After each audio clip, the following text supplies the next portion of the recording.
This is my 2017 Mustang GT. The reason I bought this car is because I have always loved the Mustang as a kid. Back in 2010, when the Mustang S197 came out, I absolutely loved that. It came out in the grabber blue, which is this color right here. But fun fact, in 2017, this is the only year for the S550 that the grabber blue was on the S550 generation. I've actually had this car for 9 months now. Yes, I've been keeping that a secret.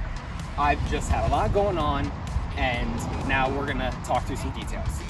Before I bought this, this was a single owner car that was only driven 21,000 miles.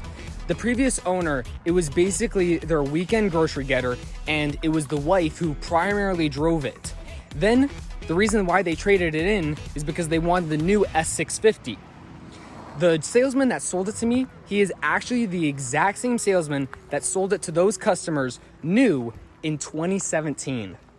Once I had the money to afford this car, it took about 3 months to find the exact specifications I wanted. It needed to be grabber blue, have the premium package, which is a leather interior, and since I chose an automatic, I wanted the 3.55 limited slip diff.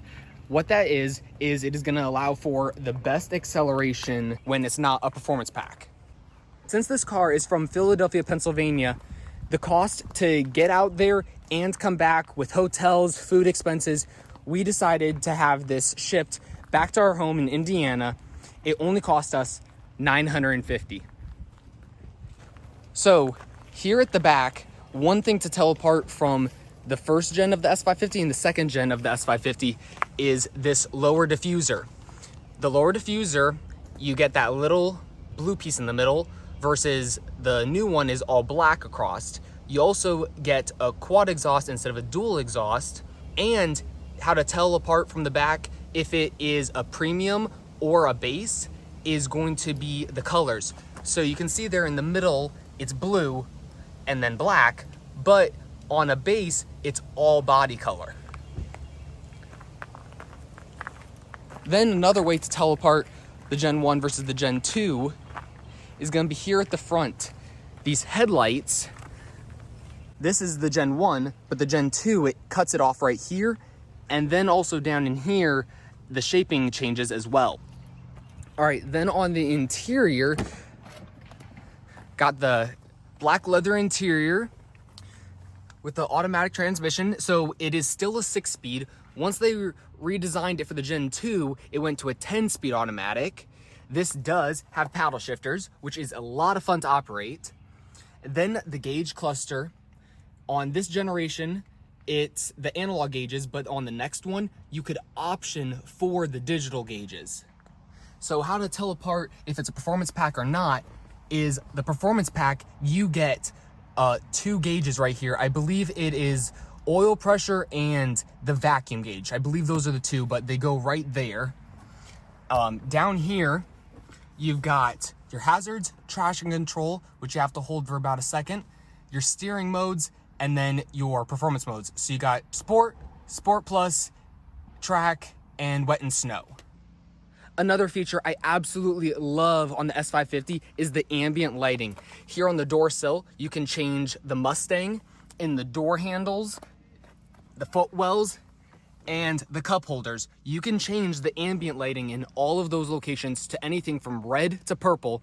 And then separate from that, you can change the gauge clusters, anything from red to purple, separate from the others.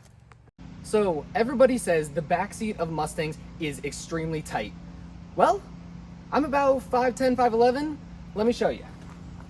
So nice thing, it went to magnetize with these instead of a button. So you just pop that. You can either open it there or down here on the side. But I'm just gonna push this forward just a little.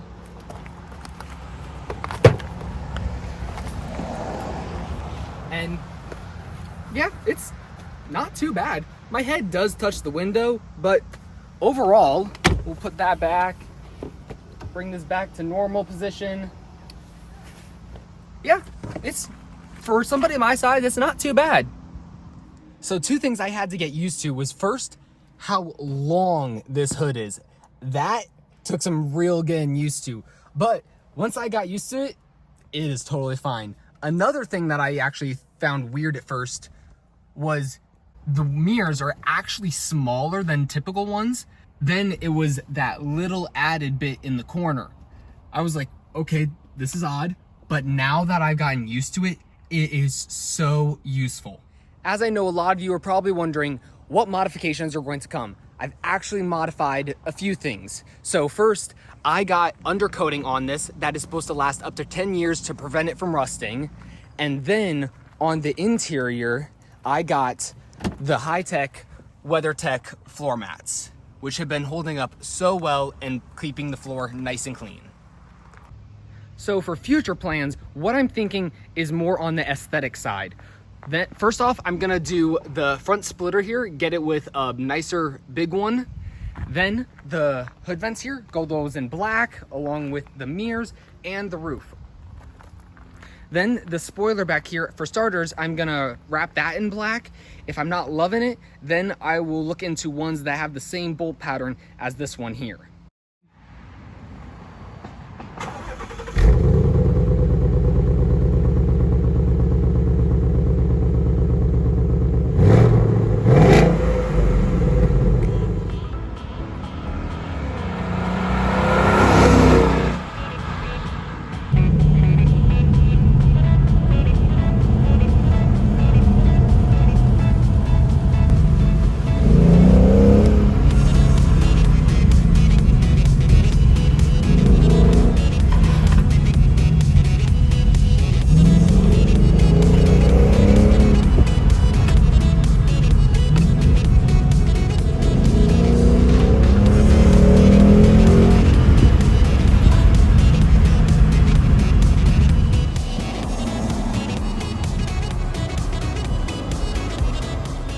Now, some of you may be wondering why I chose Tron 25. I love the movie Tron, and the new one, Tron Ares, came out in 2025, along with I bought the car in 2025.